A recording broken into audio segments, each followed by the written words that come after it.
Il a essayé de m'humilier en me donnant en public. Sa patronne a accepté, et je suis parti avec elle pour toujours. Elle m'a offert gratuitement, mais son patron a accepté avant qu'il ne puisse se rétracter. Ceci est une œuvre de fiction créée à des fins de divertissement. Toute ressemblance avec des événements ou des personnes réelles est pure coïncidence. À l'époque, nous avions déjà une routine, pas le genre dont les couples se vantent, mais le genre que vous cessez de remarquer jusqu'à ce que vous soyez déjà trop profondément dedans pour vous en soucier. Elle me donnait de petits indices dans la cuisine, dans la voiture, ou chez sa sœur lors des dîners du dimanche. Cependant, jamais seul, toujours en public. Cette partie était délibérée. Il me fallait des témoins, des gens qui souriaient avec nervosité ou qui riaient, pour qu'elle puisse se dire que ce n'était qu'une blague, et que j'étais trop sensible. Si je décidais de me défendre.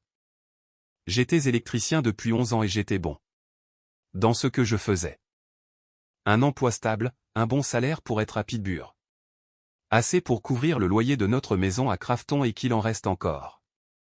Elle travaillait chez Meridian en assurance, au centre-ville, et y montait en grade depuis environ 4 ans.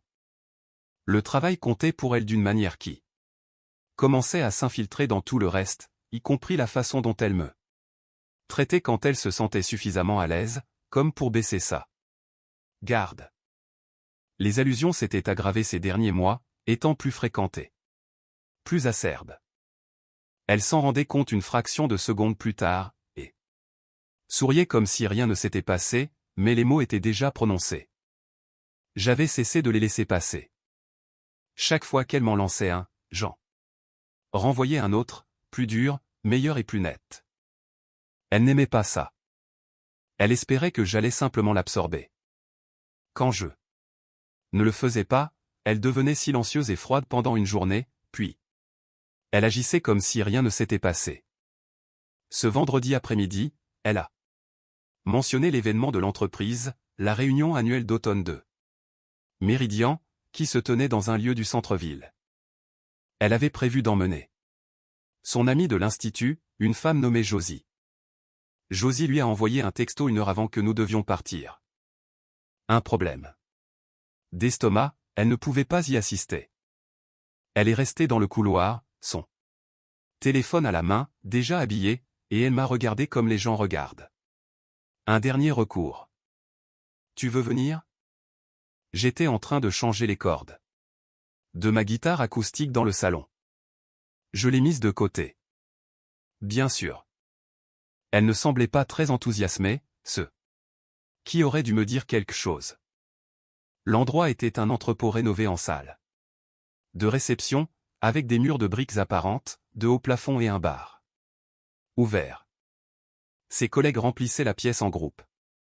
Je me suis présenté à certains d'entre eux avec de courtes présentations, où les noms ne restent pas. J'ai pris un Coca-Cola et je suis resté sur les bords de la pièce pendant qu'elle se rapprochait petit à petit de ces gens. Ça a commencé doucement. Elle a bu 3 verres à 20 heures, ce qui a relâché tout ce qu'elle gardait normalement sous contrôle. Un groupe s'était formé près du bar, 4 ou 5 de ses collègues de travail et quelques-uns de leurs partenaires. Elle était au centre, ce qui était exactement l'endroit où elle aimait être. Je me suis approché et j'ai entendu la fin de quelque chose qu'elle disait à propos de la fin de semaine. Elle m'a regardé, puis a regardé le groupe et a changé. Pour ce ton. Celui que j'avais appris à reconnaître immédiatement. Il essaie. Je lui concède, dit-elle en souriant largement. Samedi dernier, il a passé 45 minutes à essayer de réparer le robinet de la cuisine. Il m'a appelé pour me montrer, et ça goûtait toujours. Léger rire du groupe. J'ai gardé mon expression neutre. C'est amusant, car tu m'as appelé 3 fois 7 semaines pour que je t'explique comment fonctionnait la télécommande de la télévision. Les rires ont changé, devenant un peu incertains. Maintenant, elle m'a offert un sourire contraint. Sa mâchoire bougeait comme elle le faisait quand elle recalculait la situation, mais ce n'était pas fini. C'était ça avec elle, je ne savais jamais quand elle allait s'arrêter. 30 minutes plus tard, Le groupe avait un peu grossi. Une femme que je n'avais pas vue s'était jointe à eux. Elle se tenait légèrement à l'écart des autres, un verre à la main, observant la conversation comme quelqu'un qui écoute plus qu'il ne participe. J'apprendrai plus tard que son nom était Vera Stone. Elle était la superviseure directe de ma femme chez Méridien. Ma femme avait le dos tourné et préparait le terrain pour quelque chose. Je pouvais le voir dans la façon dont elle contrôlait la pièce, établissant un contact visuel avec les gens qui avaient ri. Avant, les attirant. Honnêtement, dit-elle, assez fort pour que l'on entende, si quelqu'un veut un mari gratuit, je donne pratiquement celui-là. Elle a fait un geste vers moi avec son verre, en riant. Ennuyeux, mais loyal. Comme un golden retriever qui ne trouve pas le biscuit que vous lui avez lancé. Quelques personnes ont ricané, d'autres non. Je ne l'ai pas regardé. J'ai regardé le groupe, visage à visage, assez lentement pour que les gens réalisent. Puis j'ai dit, attention au discours de vente, vous vous décrivez comme l'ancien propriétaire. Ça va apparaître dans l'annonce. La femme qui était un peu à l'écart, Vera, n'a pas ri. Elle a incliné très légèrement la tête et m'a regardé avec une expression que je ne pouvais toujours pas déchiffrer. Le sourire de ma femme était devenu rigide sur les bords. La nuit n'était pas finie. Personne n'est intervenu. C'est la partie dont les gens ne parlent pas. La façon dont tout un groupe d'adultes reste là et laisse quelque chose se produire parce que personne ne veut être le premier à réagir. Elle a continué à sourire, dominant la pièce avec cette version d'elle-même qu'elle réservait aux moments comme celui-ci. Celle qui faisait que tout semblait inoffensif, celle qui avait besoin que la blague fonctionne pour qu'elle puisse avoir l'impression d'avoir gagné quelque chose. Je suis sérieuse, dit-elle, en doublant la mise. Il est nul. Que quelqu'un le prenne. Il fait la vaisselle et sort les poubelles. C'est en gros tout son CV. Plus de rire nerveux. Quelques personnes avaient cessé de participer et regardaient leur verre. Je les regardais avec ce genre de calme qui n'est pas amical. Tu as oublié électricien, ai-je dit. Licencié et assuré. Un ensemble de compétences à $20 de l'heure. Selon toi. Mais c'est curieux comme tu m'appelles. Vite quand quelque chose ne marche plus. Elle a ri pour désamorcer, mais cette fois, c'était un rire plus court. C'est alors que Vera a parlé. Je ne sais pas si elle avait bougé de sa place sur le bord du groupe. Elle a continué, son verre à la main et la même expression mesurée. Elle ne jouait pas la comédie, elle a juste dit ça directement et sans se presser, avec un ton qui a fait taire tout le cercle. Je le garde. Demain, ça vous va? 3 secondes de silence complet se sont écoulées. Ma femme s'est retournée. Elle n'avait pas réalisé que Vera était là. Jusqu'à ce moment. La couleur de son visage a changé d'une manière qu'elle ne pouvait contrôler. Elle a ouvert la bouche, puis a forcé un rire, et a essayé de rediriger la situation. Oh, vous voyez, je ne veux pas dire, je plaisante. Évidemment, il est bon pour certaines choses. Elle a légèrement levé son verre. Continue de faire la vaisselle. J'ai juste besoin que tu nettoies mieux la litière du chat. Vera n'a pas souri. Elle l'a regardé un instant, puis m'a regardé. On dirait que vous avez dû gérer pas mal de choses, en vérité. Le cercle était devenu très calme. 3 personnes ont trouvé des raisons de détourner le regard. L'un de ses collègues, un gars nommé Andrew, qui avait ri plus fort. Avant, avait les yeux fixés au sol. Ma femme a tenté une dernière fois. Une dernière tentative pour retourner la situation, la rendre légère à nouveau. Eh bien, je suppose que j'en ai toujours besoin. Il fait bien la vaisselle et sort les poubelles comme personne. Personne n'a ri, mais le son est sorti à moitié, une seconde en retard. Vera a légèrement incliné son verre. À ce stade, je dirais qu'il mérite un bon Massage plus qu'une autre liste de tâches. Et il se trouve que je fais de très bons massages. Je pense qu'il apprécierait. Il n'y a eu aucun rire, rien, juste le bruit ambiant du reste. De la fête qui continuait de l'autre côté de la pièce. Indifférente à ce qui se passait dans ce coin, ma femme est restée là, son verre à la main et sans nul. Par où aller? La blague avait fait le tour complet et elle était du côté des perdants. Devant ses collègues, devant sa superviseure, sans aucun mouvement possible qui n'aggraverait pas les choses. J'ai regardé Vera. Elle me regardait déjà. J'ai dit, j'apprécie l'offre. Ça a été quelques longs mois. Vera a hoché la tête. Une fois, comme si cela confirmait quelque chose qu'elle avait déjà déduit. Ma femme a posé son verre sur la surface la plus proche et a sorti son téléphone. Je pouvais voir son sang-froid s'effriter sur les bords. Mâchoire tendue, yeux rapides. Elle a écrit quelque chose, puis m'a regardé avec une expression que j'avais déjà vue, qui disait « Nous allons avoir une conversation à ce sujet ». J'en avais marre de ces conversations. Je l'ai regardé. « Ne fais pas ça », lui ai-je dit. Ni ici, ni nulle part. J'en ai assez. Excuse-moi. Tu m'as bien entendu. Ça, tout ça est fini. Pour moi. Nous pourrons parler de la logistique plus tard, mais la réponse ne changera pas. Elle s'est rapprochée, baissant la voix. Tu ne peux pas être sérieux en ce moment. Tu fais ça ici, pour une blague. Ce n'était pas une blague. Tu sais que ce n'était pas une blague. Tu fais ça depuis des mois, et ce soir, tu l'as fait devant ta patronne. J'ai gardé ma voix calme. Ce n'est pas de ma faute. Elle est restée là pendant 2 secondes, puis elle s'est retournée et a marché vers la sortie, son téléphone déjà à l'oreille. Je l'ai entendu demander à quelqu'un d'appeler un taxi pour rentrer chez elle. Je suis resté là où j'étais. Vera était toujours là. Je suis désolé que tu aies dû voir ça, ai-je dit. Je l'ai regardé se produire pendant environ 40 minutes, a-t-elle dit. Ne t'excuse pas. Elle a fait un geste vers une autre section plus calme de la pièce, loin du groupe du bar. Tu veux t'éloigner de ce coin. Je l'ai fait. Nous avons trouvé une place près du fond de la pièce, loin du bar, loin du groupe, qui était toujours là, prétendant avoir une conversation sur autre chose. Vera a posé son verre sur une table haute et n'a pas rempli le silence.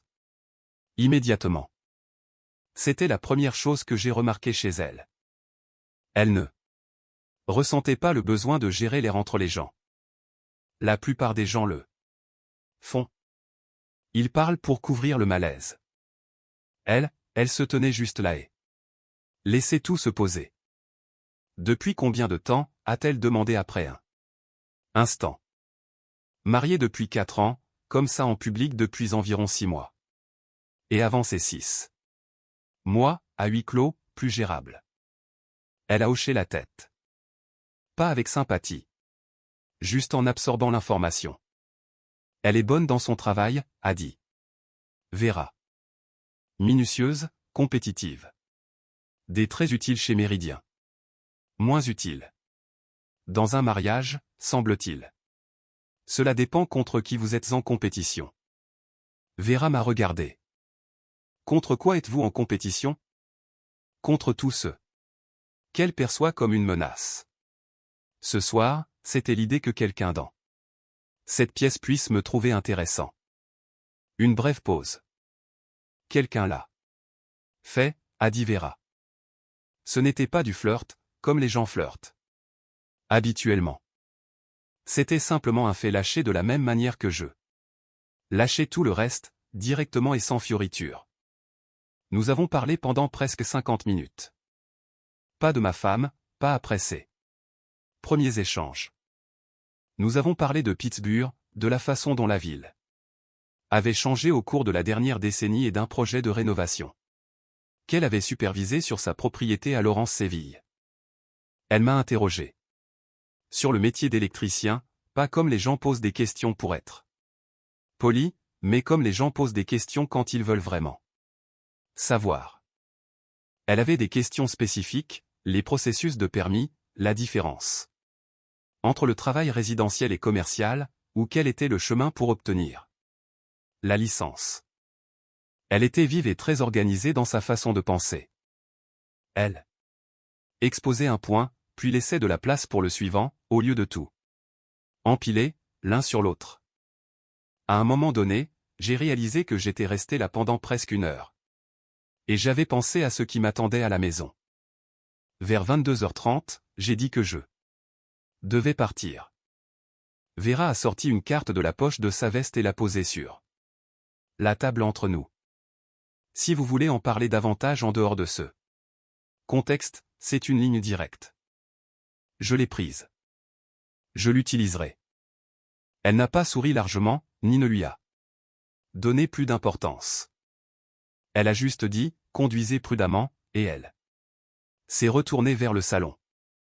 Les lumières étaient allumées quand je suis rentré à Crafton. Celle du salon et celle de la chambre. Elle était rentrée chez elle depuis presque 1 heure, alors. J'ai franchi la porte d'entrée et elle était sur le canapé, les bras croisés. Toujours dans ses vêtements de soirée. Elle avait enlevé ses chaussures et les avait alignées à côté de la table basse, une chose qu'elle faisait toujours. Quand elle se préparait à une confrontation, une sorte d'habitude pour garder les pieds sur terre, elle m'a regardé. Tu es resté un moment? Oui, avec elle, avec plusieurs personnes. C'est une fête. Ne fais pas ça. Sa voix semblait tendue. Ne me parle pas comme si j'étais stupide. Tu es resté parler à Vera pendant 1 heure pendant que je devais rentrer seul à la maison, en taxi. Tu m'as laissé. C'était ton choix. Elle s'est levée. Tu m'as humilié. J'ai accroché mes clés au crochet près de la porte et j'ai enlevé ma veste. Elle attendait que je réagisse à ça, que je m'excuse ou que j'intensifie la dispute pour pouvoir gérer une chose ou l'autre. Je ne lui ai donné ni l'un ni l'autre. Ce qui s'est passé ce soir et ce qui se passe chaque fois que tu fais ça devant les gens, ai-je dit.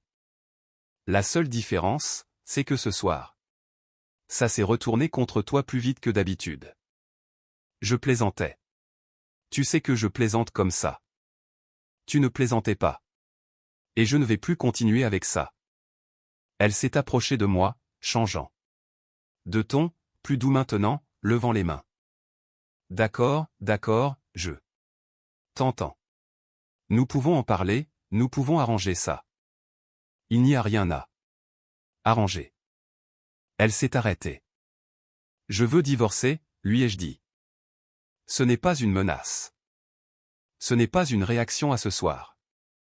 Ce soir, ça n'a fait que le rendre plus facile à dire à voix haute. Le changement sur son visage a été immédiat. Quelle que soit l'approche qu'elle avait calculée, elle s'est dissoute. Tu ne penses pas ce que tu dis. Je suis sérieux. Pour une fête, pour une blague stupide qui a dérapé. Pour 6 mois de blagues stupides qui ont dérapé. Pour les 2 années précédentes où ça se passait à la maison au lieu d'en public. Parce que je suis fatigué. Je l'ai regardé. Nous ne nous faisons aucun bien l'un à l'autre et nous n'en avons pas fait. Depuis longtemps. Elle est restée au milieu de la pièce et pendant quelques secondes, elle n'a rien dit. Puis son regard est devenu perçant. C'est pour Vera. C'est pour nous. Vera n'a rien à voir là-dedans. Elle t'a donné son numéro, n'est-ce pas? Je n'ai pas répondu à ça. Elle a fait un pas en arrière. Et quelque chose dans sa posture a changé. La négociation était terminée. La douleur était réelle maintenant. Son menton tremblait et ses yeux se sont mouillés, mais je pouvais voir la colère en dessous, retenant tout. Tu ne peux pas faire ça, dit-elle doucement. Tu ne peux pas simplement y mettre fin. Je ne demande pas la permission. Je suis allé dans la chambre. J'ai pris un oreiller et une couverture du placard et je me suis installé sur le canapé. Elle est restée dans le couloir un instant, puis est entrée dans la chambre et a fermé la porte. Je me suis allongé dans l'obscurité et j'ai regardé le plafond. C'était la première nuit de sommeil décent que j'avais eue depuis des mois. Le samedi matin, elle est sortie de la chambre à 8 heures et m'a trouvé dans la cuisine en train de préparer du café. Elle avait changé de vêtements et s'était lavé le visage. Elle ressemblait à quelqu'un qui n'avait pas dormi et essayait de ne pas le montrer. Elle s'est assise à la table de la cuisine et m'a observé. Un instant. Je veux parler d'hier soir. D'accord. Je pense que nous avons tous les deux dit des choses que nous ne pensions pas vraiment. J'ai versé le café et posé une tasse devant elle. J'ai vraiment ressenti tout ce que j'ai dit. Elle a enveloppé la tasse de ses deux mains. Tu veux jeter 4 ans parce que je t'ai embarrassé à une fête? Je veux mettre fin à un mariage qui a cessé de fonctionner il y a 2 ans. La fête n'a été que le dernier élément d'une longue liste. Elle est restée silencieuse un moment. Je pouvais la voir passer en revue diverses approches, testant chacune d'elles intérieurement avant de décider que ça n'allait pas marcher. Je sais que j'ai été difficile, a-t-elle finalement dit. Le travail a été brutal. Vera met beaucoup de pression sur tout le monde et j'ai ramené ce stress à la maison. C'est ma faute. C'est ça. Alors, laisse-moi arranger ça. L'as-tu déjà dit? Pas avec ces mots, mais la même idée. Après l'anniversaire de ta sœur en mars, après le barbecue de ton collègue, Brandon, en juillet. Les 2 fois, tout allait bien pendant 2 semaines, puis nous étions de retour à la même chose. Il a regardé la table. C'est différent. Ça ne l'est pas. Comment le sais-tu? Parce que tu n'es pas fâché. Parce que je t'ai fait du mal. Tu es fâché parce que ça s'est passé devant les gens qui comptent pour ta carrière. J'ai gardé un ton de voix neutre. C'est un problème différent de celui que tu décris. Elle a levé les yeux vers moi. Et, l'espace d'un instant, j'ai cru qu'elle allait le nier. Au lieu de cela, elle a simplement maintenu le contact visuel, et j'ai pu voir la reconnaissance, brève, maladroite et rapidement dissimulée. Alors, c'est ça, dit-elle. C'est tout. Elle a quitté la table et est retournée dans la chambre. La porte n'a pas claqué.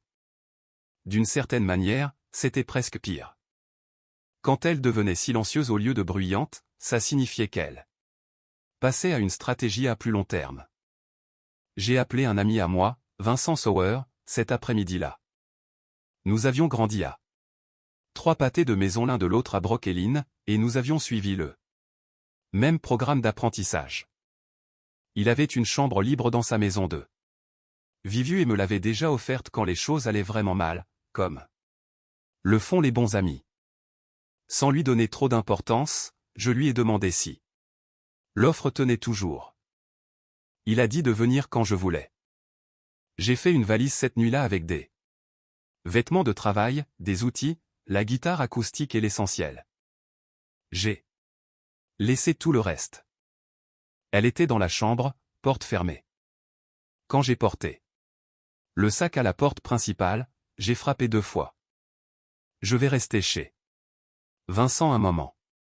Nous pourrons organiser la logistique par l'intermédiaire d'un avocat quand tu seras prête. Silence. Alors tu pars vraiment?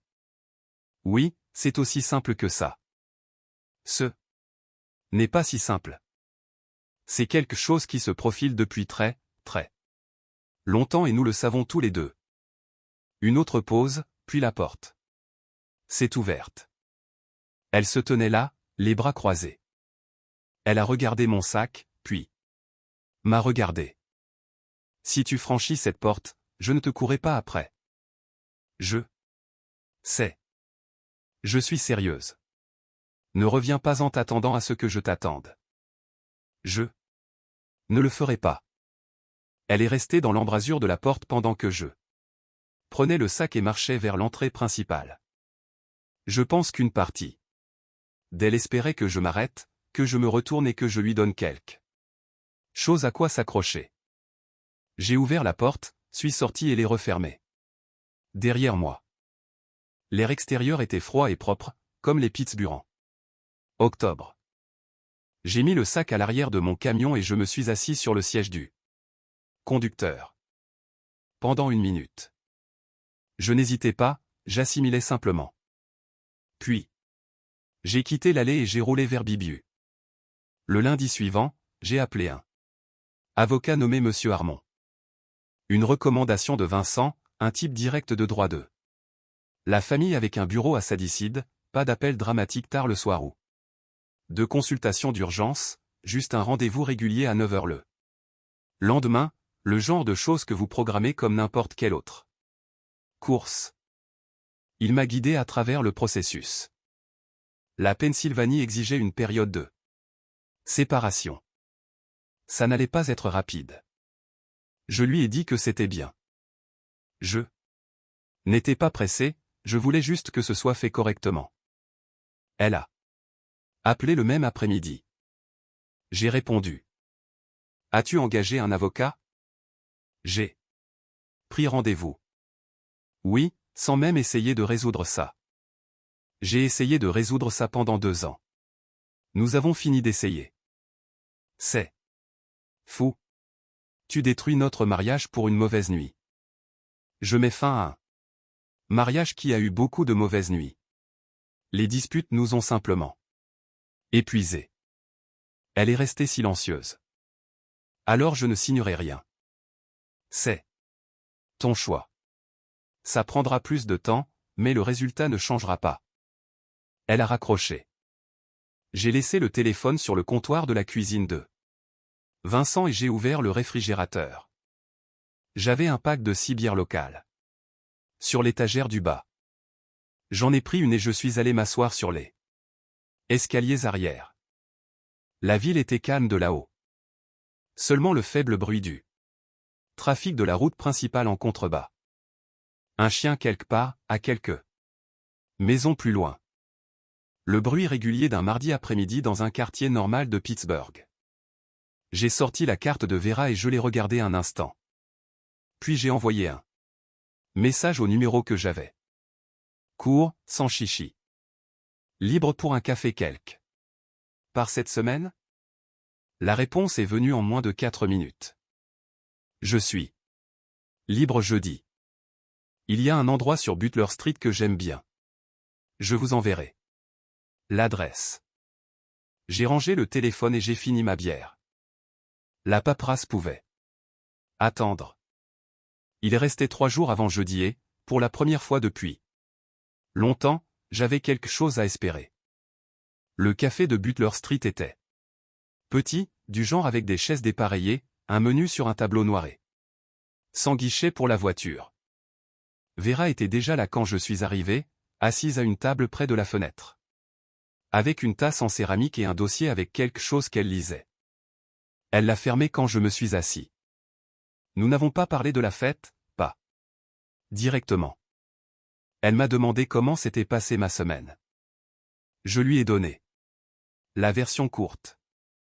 J'avais déménagé, contacté un avocat, et le processus de séparation avait commencé. Elle a écouté sans m'interrompre et sans donner d'opinion sur des choses que je ne lui avais pas demandé. Comment ça va, a-t-elle demandé. Calme, plus que ce à quoi je m'attendais. Cela signifie généralement que vous aviez déjà pris la décision avant de la prendre. Ouais, probablement il y a environ 8 mois, si je suis honnête avec toi. Elle a hoché la tête et a levé sa tasse. Elle va rendre le processus difficile. Je sais. Elle ne gère pas bien la perte de contrôle des situations. Je l'ai observée au bureau pendant 4 ans. Elle a fait une pause. Ce n'est pas du commérage, c'est juste quelque chose de pertinent. Je vous remercie pour l'avertissement. Ce premier café a duré 2 heures. Nous avons parlé de sa propriété à Lorraine-Séville, d'un travail commercial pour lequel j'établissais un devis dans le quartier de la rue, et 2. La relation étrange que Pittsburgh entretient avec sa propre histoire. Elle était directe et drôle, d'une manière sèche qui ne s'annonçait pas. Elle disait quelque chose et laissait la chose flotter dans l'air, de sorte que vous la saisissiez 5 secondes plus tard. Nous nous sommes revus une semaine plus tard, un dîner cette fois dans un endroit de Sadie qu'elle connaissait. Et encore, la semaine d'après. Pendant ce temps, la séparation s'allongeait. Ma femme avait pris la position selon laquelle rien de tout cela ne se passait. Elle n'a pas répondu à la correspondance de M. Armand pendant les 3 premières semaines. Quand elle l'a finalement fait, ce fut par l'intermédiaire de son propre avocat, une femme nommée Madame Brix, avec une lettre proposant une thérapie de réconciliation comme préalable à toute procédure future. Une tactique standard pour retarder les choses, a dit Armand. Nous avons répondu que la demande de divorce continuerait de toute façon. Elle m'a appelé 6 fois le premier mois. J'ai répondu 2 fois. Les 2 conversations ont suivi la même structure. Ça commençait par de la colère, passait à des supplications, puis revenait à de la colère quand les supplications ne fonctionnaient pas. Le deuxième appel s'est terminé par elle me disant qu'elle avait tout raconté à sa mère, et que sa mère était d'accord sur le fait que je traversais une crise et que j'avais besoin de soutien. Je lui ai dit de saluer sa mère de ma part, et j'ai raccroché. Les 3e et 4e appels, je les ai laissés sur la messagerie vocale. Je les ai écoutés. Une fois, je les ai supprimés et je n'ai pas répondu. Au 2e mois, elle avait changé de stratégie. Les messages sont devenus plus calmes et plus mesurés. Elle n'était plus en colère. Elle présentait un argument. Dans un message vocal, elle m'a dit qu'elle avait beaucoup réfléchi et qu'elle avait découvert pourquoi elle avait agi de cette manière. J'avais eu peur, a-t-elle dit. Peur que le mariage ne devienne petit et je ne l'aurais pas dit. Les farces publiques étaient une forme de me rabaisser avant que je ne puisse la rabaisser en premier. C'était la chose avec le plus haut niveau de conscience de soi qu'elle avait dit en 4 ans de mariage. Je l'ai écouté 2 fois. Puis j'ai appelé Armand et je lui ai dit de continuer. Comprendre pourquoi on a fait quelque chose n'annule pas ce qu'on a fait. Ce n'est pas de la cruauté. C'est simplement comme ça que les comptes se font. Vera et moi nous voyons depuis environ 6 semaines quand elle a abordé le sujet clairement, de la manière dont elle gérait tout. Je veux être clair sur ce que c'est, a-t-elle dit. Nous étions chez elle à Lorraine-Séville, une maison jumelée et rénovée aux lignes épurées et aux étagères, qui contenait réellement des livres. Non pas pour le définir prématurément. Juste pour que nous opérions avec les mêmes informations. Vas-y. Je ne suis pas intéressé par quelque chose de casual. Je ne suis pas non plus intéressé à précipiter quoi que ce soit. Ces 2 choses peuvent coexister. Bien sûr qu'elles peuvent, ai-je dit. Je ne vais aller nulle part. Elle m'a regardé un instant. Elle va le découvrir. Éventuellement, et probablement plus tôt que tu ne le penses. Méridien n'est pas une grande entreprise. Je sais. Quand elle le fera, les choses deviendront plus difficiles pour elle au travail, pas pour moi. Je veux que tu le comprennes. Je ne vais pas gérer ma vie en fonction de sa réaction. Je ne te demanderai pas de le faire non plus. Elle a levé son verre de vin. Eh bien, c'était toute la conversation. Pas de drame, pas de conditions, pas de négociation, juste 2 adultes décidant d'être honnêtes l'un avec l'autre. Sur ce qu'ils voulaient. Ce fut l'échange le plus fonctionnel que j'ai eu avec une femme depuis des années. Le divorce a été finalisé le mercredi, fin février, 7 mois après mon départ de la maison de Crafton avec un sac et ma guitare. Armand m'a appelé à midi. J'étais sur un chantier dans le Northside, en train de passer des conduits à travers un toit.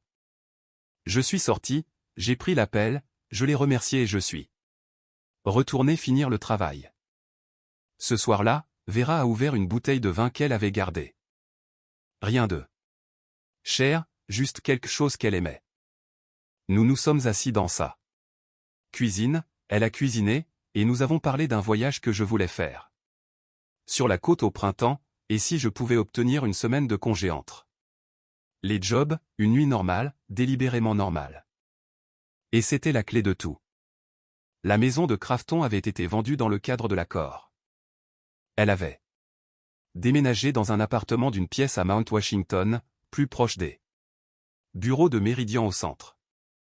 Elle était toujours dans l'entreprise et relevait toujours de Vera. Cette partie n'avait pas été discutée ouvertement entre Vera et moi et n'était pas nécessaire. Nous comprenions tous les deux la géométrie de la situation. Le voyage de printemps est devenu une réalité. Une semaine sur la côte de l'Oregon, une maison louée à 20 minutes de Cannon Beach. J'ai pris la guitare acoustique et j'ai joué sur la terrasse arrière le soir pendant qu'elle lisait. Aucun de nous n'avait besoin de remplir tous les silences. C'étaient les premières vacances que je prenais en 3 ans, et elles ressemblaient vraiment à de vraies vacances. J'ai emménagé chez Vera à Lawrenceville le premier samedi de mars, 3 semaines après la finalisation du divorce.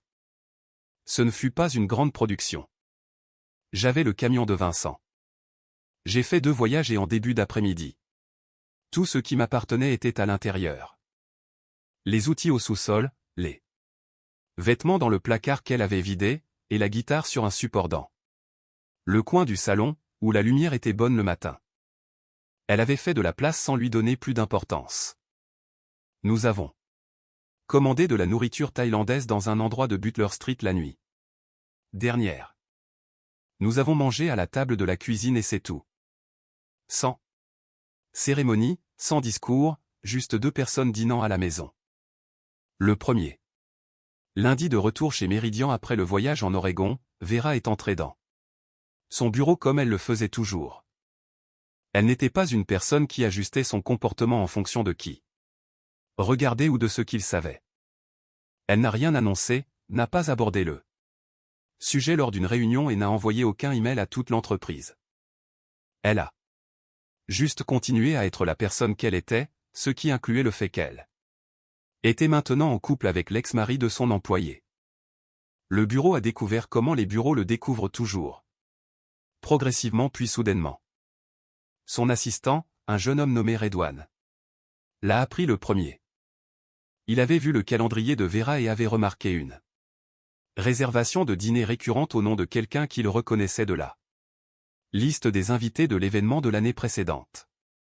Il l'a mentionné à quelqu'un. Cette personne l'a mentionné à quelqu'un d'autre. En 2 semaines. L'information avait fait un circuit complet dans toute l'usine Méridien. Elle l'a découvert un mardi matin. Une collègue nommée Sydney l'a prise à part près des photocopieuses et le lui a dit, pensant probablement lui rendre service.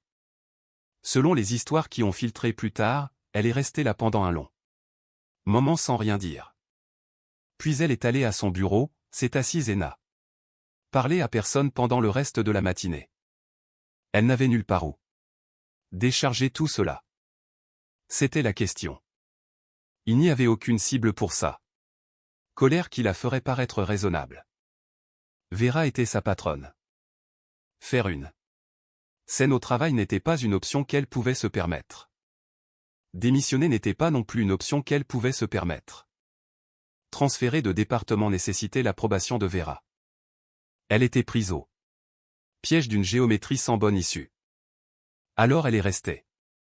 Elle allait travailler tous les jours, faisait son travail et assistait aux réunions d'évaluation trimestrielle, où Vera dirigeait la pièce avec la même autorité que toujours, et elle devait regarder de l'autre côté de la table et absorber cette information à chaque occasion.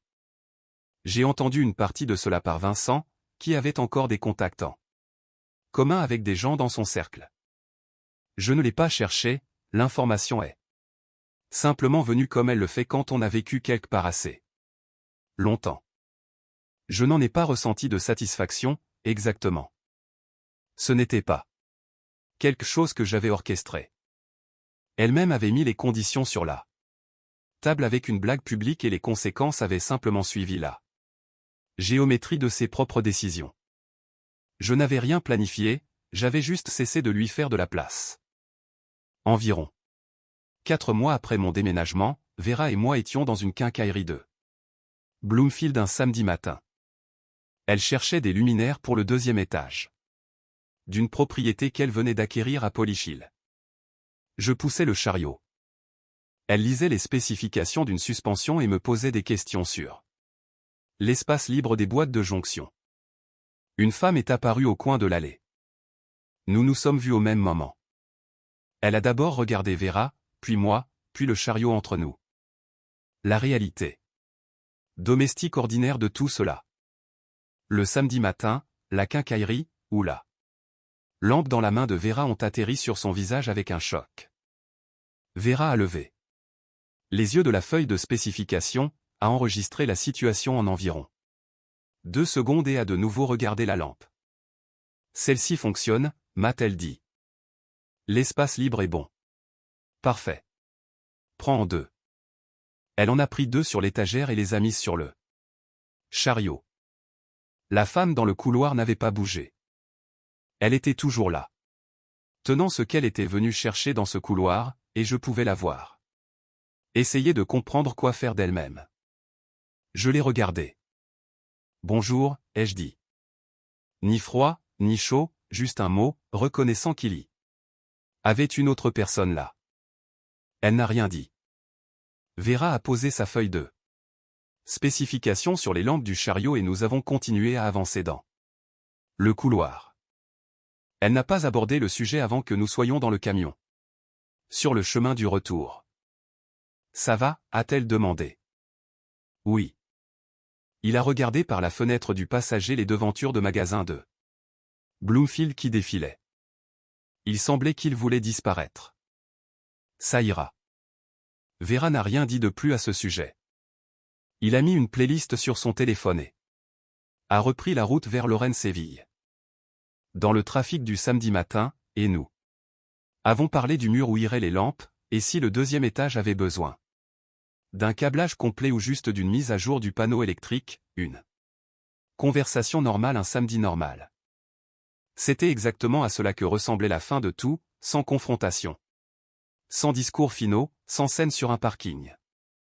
Juste 2 personnes faisant une course et une femme dans le couloir d'une quincaillerie, tenant quelque chose qu'elle était venue acheter, tout en voyant comment la ville avait dépassé.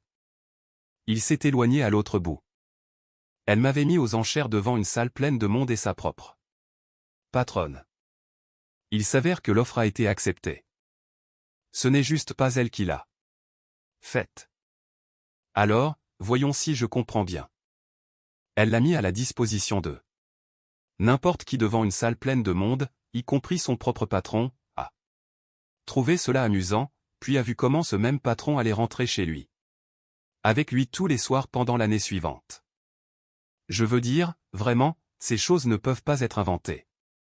Sauf que, bien, nous l'avons fait. Regardez, la leçon ici est simple.